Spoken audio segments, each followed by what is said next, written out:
Hola guys, we're back at it with another video, and today I want to give you guys like the real and honest truth about why I would say about 90% of people who bought a home in 2023 regret it now.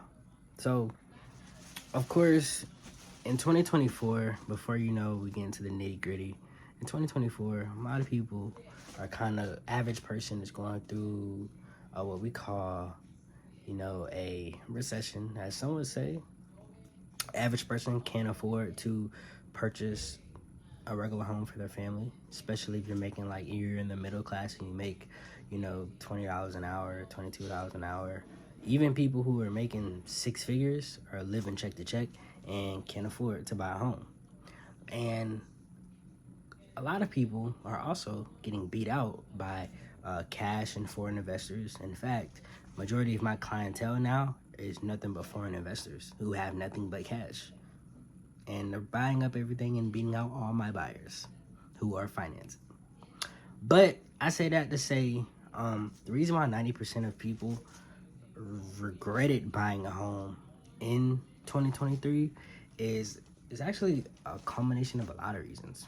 One of the main reasons I would say is, when COVID hit, in 2020, post-COVID, COVID was an era where a lot of people who were able to get a home during 2020 with a good interest rate, those people were very, very rare. A lot of those people who were able to obtain a home in 2020 actually got lucky, because a lot of those people who were first-time home buyers in 2020 were able to get an interest rate that was like 4%, 3%, some people 2.5%. It's unheard of. There's so many people right now who are trying to buy a home right now that wish they could get 5%. They wish they could get 4%. It's not happening anytime soon. In fact, it's gonna keep going up. But I say this to say is, even though there was a lot of people, who lost their jobs, or even bought their first house in 2020, there was a huge number of people who were not able to buy their first home in 2020. It's a huge number of people who were not able to get pre-approved back then. Huge number of people whose credit was trash and they just didn't have a good paying job or tax return history to get pre-approved to buy the first home, or they just didn't have the money saved up. So fast forward to, that was 3 years later. So in 2023, a lot of these people finally got, their income and finances together. Well, even though they got their finances and stuff together, interest rates rise way up from 2020. And a lot of people who really don't understand the history of real estate in America really didn't really understand that, 3% and 2% interest rates is not normal in real estate in America. It's never been normal. That's like a once in a lifetime type deal for like a lot of people who end up buying a home.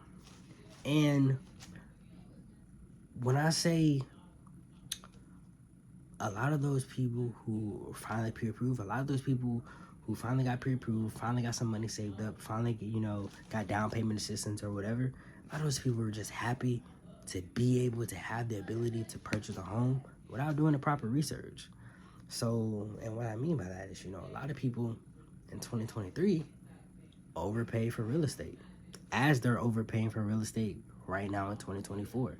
In fact, majority of the real estate that's being purchased in 2024 is being purchased by nothing but foreign investors who are beating out the average middle class American, even the people who are making six figures. Why? Because they're paying cash, and they're paying way more than asking price with the cash. But I say that to say is that a lot of people who purchased in 2023, they overpaid, and they also are overpaying when it comes to paying that with the interest rates they got, 6%, 7%, 8% interest rates. A lot of people are starting to realize that they overpaid for their property, which is not necessarily a bad thing if you really, really want to be there. But when it comes to, financing, actually getting a mortgage, you can't just up and leave and, try to sell your property. And a lot of people who are, and so in that first, gist of what I'm getting is like a lot of people, they overpaid for their home and they're looking to find something more affordable because of the way the economy currently is right now in America. A lot of people are struggling. A lot of people are going through it. No, trust me, even my businesses have been feeling it. But, you know, we true hustlers at the core. So, you know, we persevere through anything. But also, a lot of people didn't do their proper research on the location that they decided to get their property in before just being excited and happy enough that they finally got an offer accepted. And a lot of people are starting to regret where they're living at right now. Plenty of areas are getting gentrified. A lot of areas are getting reverse gentrified into where people can't afford to pay the mortgages and they're getting kicked out of their house. And people are turning those neighborhoods into what people would consider the hood or the slums. Got to be a little careful on how I word that there because I am a licensed real estate professional. So yeah, so everything in this video is opinion based. Another thing is a lot of people who bought in 2023 did not run their numbers. There's plenty of people who, you know, who finally got their life together or joined the military, you know, wanted to make use of their VA loan and wanted to get an investment property. Well, a lot of people did not run their numbers. So even though it sounds good to be an owner in real estate, if you're not making the money to keep up the real estate and you're just making the money to, just be able to pay the mortgage or your utilities, you really shouldn't be owning that piece of real estate. You know, a lot of people are getting into, a lot of people within the past 4 years since post-COVID are really just happy to get into real estate and really just to say they're in real estate when they didn't really do the proper numbers about what they're buying the property for and how much they're actually going to be charging tenants as far as rent. And a lot of these people who got mortgages on these properties, especially those who got them within the past 2 years, it's kind of hard for them to profit off of their properties because a lot of those people overpaid for their properties, which means a lot of those people have to charge more than the average rent amount. And a lot of people who are charging that are barely making like $400, if anything, especially, you know, when you consider maintenance, you know, roofs, water heater and all that other stuff. So a lot of people are not even profitable anymore.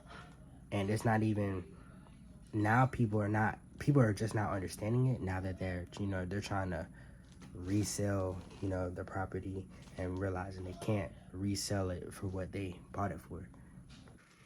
Another thing I'll also note is, you know, while a lot of those people cannot resell for what their house currently for what they bought it for, it's just so recent. Two, a lot of people outgrew their houses when they bought them last year.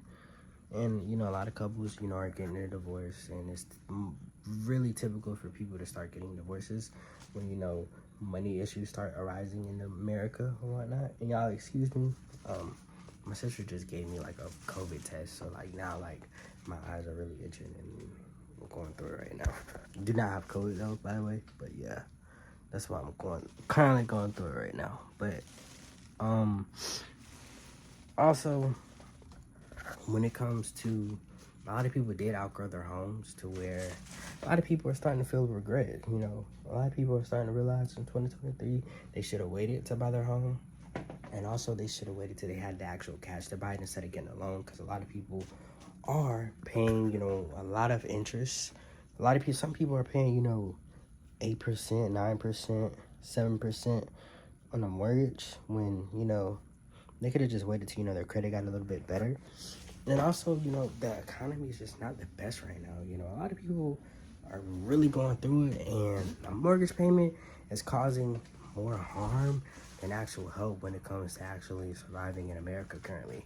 A lot of those people would have been better off just continuing to rent or live, you know, with other family members until, you know, they're actually in a position to actually afford it. Because now, like, you know, a year later, things have only gotten worse. And you can even look at, you know, some of there's plenty of articles on the National Association of Realtors that's even saying, you know, buyers remorse is rampant among pandemic purchasers. Post-pandemic, a lot of people regret buying a home. And if we actually, look at, some of the statistics on this particular issue is, 30% of home buyers post-pandemic say they spent too much. 26% say they bought too quickly. 25% of people say their home requires way too much maintenance. 24% of people say they bought a fixer-upper. And let me tell you guys right now, it costs a lot of money to fix up a fixer-upper, especially in the economy that we're in right now. 21% of people said they were pressured to make an offer, and that I will agree. Now, I'm not one of those real estate agents that's going to force you to make an offer. What I like to do with my clients is I like to ask them what they want, get a criteria of what they want, and actually fit their needs in the particular house, and as well as location. And I basically tell them, like, look, if you love this house and this fits the criteria of what you want, put in an offer. If it doesn't, don't put in an offer. A lot of other agents don't do that, and a lot of other agents are, especially in the economy that we're in, a lot of people are just trying to make some money because money's just scarce out here. If we're gonna keep it 100, money is really scarce out here. Just keep it a buck, keep it a buck 50. Also, 17% of people bought properties sight unseen. And this is actually something that's going to be a lot more common, and it's actually very common right now with foreign investors. A lot of foreign investors are buying from Saudi Arabia, Israel, Palestine, and other countries, pretty much buying properties cash, sight unseen, just because they can, and because they can afford it, because they know the average American can't afford it. Another thing is 15% of people don't like their home's location, and that was what I mentioned earlier in this video. A lot of people didn't do research on the location that they actually bought their home. A lot of people who bought homes post-pandemic era were just happy that they were able to get an offer accepted and also get it pre-approved for a home. A lot of people kind of just rush themselves into buying a home when they weren't necessarily ready to own a home. And I'm gonna tell you guys right now, like, owning a home is a big step in life and a big responsibility. And if you're not prepared for that, don't let nobody force you into doing so. For real. And 13% is the last statistic. They just don't like their home. And honestly, guys, a lot of people are that 13% actually should be a little bit higher. I'd say more so 90%, because a lot of people are starting to wake up. A lot of people are starting to see, okay, people are getting fired from their jobs left and right in the tech industry. Prices continue to go up with inflation. Interest rates continue to go up, and a lot of people's wages are not going up at all, and it's forcing people to become business owners or street hustlers, or just simply go broke and be homeless. And a lot of people are starting to realize and starting to have, a sense of clarity. Like, yeah, maybe I didn't make the right decision when I bought my home last year. And that's okay. Just don't let that be you when it comes to you purchasing your home this year. If you are purchasing a home this year, or you're purchasing real estate. Now, I hope you guys like this video. Let me know your thoughts on this. Everything in this video is based on my opinion, but it's also based on some articles that I've read from websites like from the National Association of Realtors. Also, my experience as being a realtor and what I've seen. I've been in the business for 5 years. I'm a lot younger than most people, but I got some reasonable knowledge. Definitely make sure you guys like, subscribe, and share. And if you guys are interested in any of my real estate services, whether it's residential or commercial, just hit the description below and I got you guys covered. Peace.